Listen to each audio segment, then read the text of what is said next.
अस्सलाम वालेकुम friends, welcome to our channel. So today हम ऑब्स्टेट्रिक के चैप्टर जो कि मेडिकल कॉम्प्लिकेशन या डिसऑर्डर्स इन प्रेगनेंसी, उसमें हम आयरन डेफिशिएंसी एनीमिया को डिस्कस करेंगे। ये बहुत इंपॉर्टेंट टॉपिक है इस सेंस में क्योंकि क्लिनिकली भी बहुत इंपॉर्टेंट है। बहुत से पेशेंट्स हमारे पास एनीमिया के साथ प्रेजेंट कर रहे होते हैं ड्यूरिंग प्रेगनेंसी। सो हम इसको देख लेते हैं। सबसे पहले हम इसके रिस्क फैक्टर्स को डिस्कस करेंगे और हम इसको रटेंगे नहीं, समझते हुए करेंगे ताकि हमें प्रॉब्लम ना हो और हमें रटने की जरूरत भी नहीं पड़ेगी पे। तो रिस्क फैक्टर किन लोगों में आयरन डेफिशिएंसी एनीमिया या किसी भी तरह का एनीमिया हो सकता है।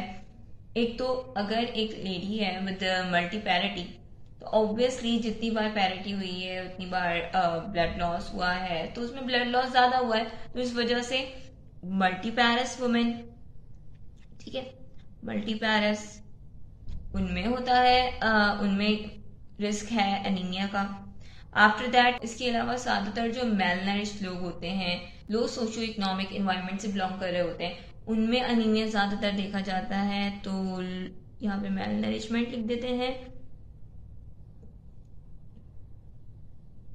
इसके अलावा ड्यूरिंग प्रेगनेंसी पुअर केयर है उनकी, like they are not taking the proper diet and not taking care of themselves properly, उन केसेस में भी एनीमिया प्रेजेंट हो सकता है। इसके अलावा नॉन कंप्लायंस टू आयरन, हमें पता है कि आयरन सेकेंड ट्राइमेस्टर से ऑनवर्ड्स टर्न तक दी जाती है, तो अगर वो आयरन सप्लीमेंट्स नहीं लेंगे, नॉन कंप्लायंट है, तो उस केस में भी हमें अनीमिया के साथ प्रेजेंट करेगा patient.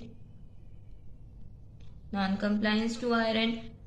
After that bleeding. Bleeding यानी किसी भी वजह से ब्लीडिंग अगर हो रही है, या तो पर वजाइनल हो रही है या किसी भी तरह, या तो क्या कहते हैं, या तो वैसे ही ब्लड लॉस हो रहा है या कोई वॉर्म इन्फेस्टेशन है जिसकी वजह से किसी भी तरह से ब्लीडिंग अगर हो रही है, तो ऑब्वियसली ब्लड के साथ आयरन लॉस होगा, तो आयरन डेफिशिएंसी एनीमिया डेवलप होगा। तो these are the risk factors जिसकी वजह से हमें एनीमिया मिलेगा प्रेगनेंसी में। इन्वेस्टिगेशन अगर हम देखते हैं तो इन्वेस्टिगेशन फिर हम करवाएंगे। अच्छा, अगर एक केस है आपको दिया हुआ कि एग्जाम में आता है कि अगर एक पेशेंट है, उसका हीमोग्लोबिन बहुत 7 या 8 है इस तरह का, and she is having the science of anaemia, कि इससे फटीग है, उसमें वीकनेस है एंड शॉर्टनेस ऑफ ब्रेथ के साथ आ रही है, एंड इसके अलावा एमसीवी, एमसीएचसी और एमसीएच सब का सब जो है वो कम है, तो आप यही सस्पेक्ट करेंगे आयरन डेफिशिएंसी एनीमिया। फिर आपने उसके रिस्क फैक्टर्स को देख लिया, फिर आप इन्वेस्टिगेशन कराएंगे। इन्वेस्टिगेशन में क्या होगा, ब्लड पिक्चर लेंगे आप, ब्लड सीपी, उसमें हम हीमोग्लोबिन देखेंगे, आरबीसीज देखेंगे, एमसीवी, एमसीएचसी और हिमाटोक्रेट, इन सबको हम देखेंगे। फिर हम पेरिफेरल ब्लड पिक्चर करवाएंगे जिसमें हम देखेंगे किस टाइप का अनीमिया है ना, माइक्रोसिटिक है, मैक्रोसिटिक है। इस आयरन डेफिशिएंसी के केस में हमें माइक्रोसिटिक और हाइपोक्रोमिक मिलेगा, लाइट पेल कलर के आरबीसीज, एंड एनाइसोसाइटोसिस भी हो सकता है।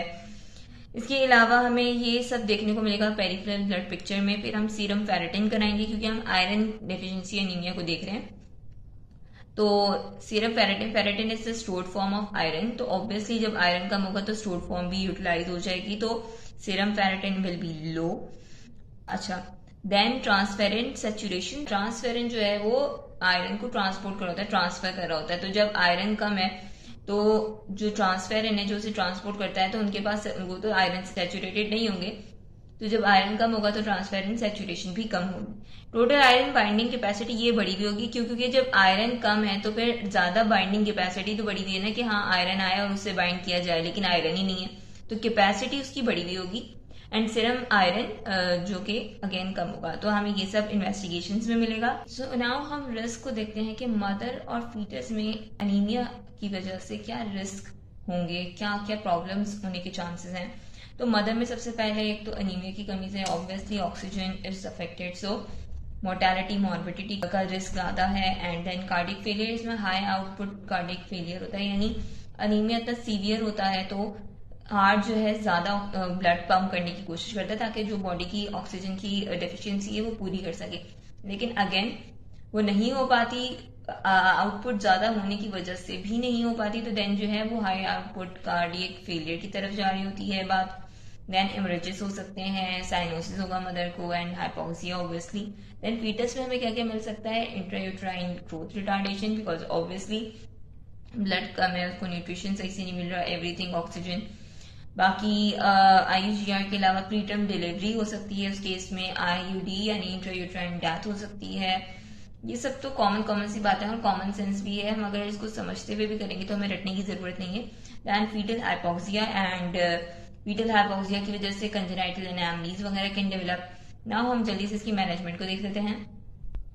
ओके, सो मैनेजमेंट को जब हम देखते हैं तो ऑब्वियसली सबसे पहले अगर 28 वीक से पहले फीमेल आ रही होती है हमारे पास, pregnant female with iron deficiency anaemia, तो हम उसे ओरल आयरन देते हैं, आयरन फेरस सल्फेट या फेरस फ्यूमरेट, ठीक है। तो ये इस फॉर्मुलेशन का हम उसे आयरन दे रहे होते हैं ओरल। हमें पता है कि फॉलिक एसिड तो फर्स्ट ट्राइमेस्टर में दी जाती है एंड जो आयरन है वो सेकंड ट्राइमेस्टर में देते हैं टिल द टर्म। सो हमने आयरन उसे ओरली दे दिया इसलिए। और अगर 28 वीक के बाद है फिर हम पेरेंटल देंगे ड्रिप की फॉर्म में, इंजेक्शन की फॉर्म में। क्यों? इसलिए क्योंकि फिर 28 वीक्स के बाद जो है ऑब्वियसली डिलीवरी बहुत करीब होती है, तो इतना टाइम नहीं होता कि ओरल आयरन जो है वो कंपनसेट कर ले, जो भी आयरन डेफिशिएंसी उसको मैनेज कर ले।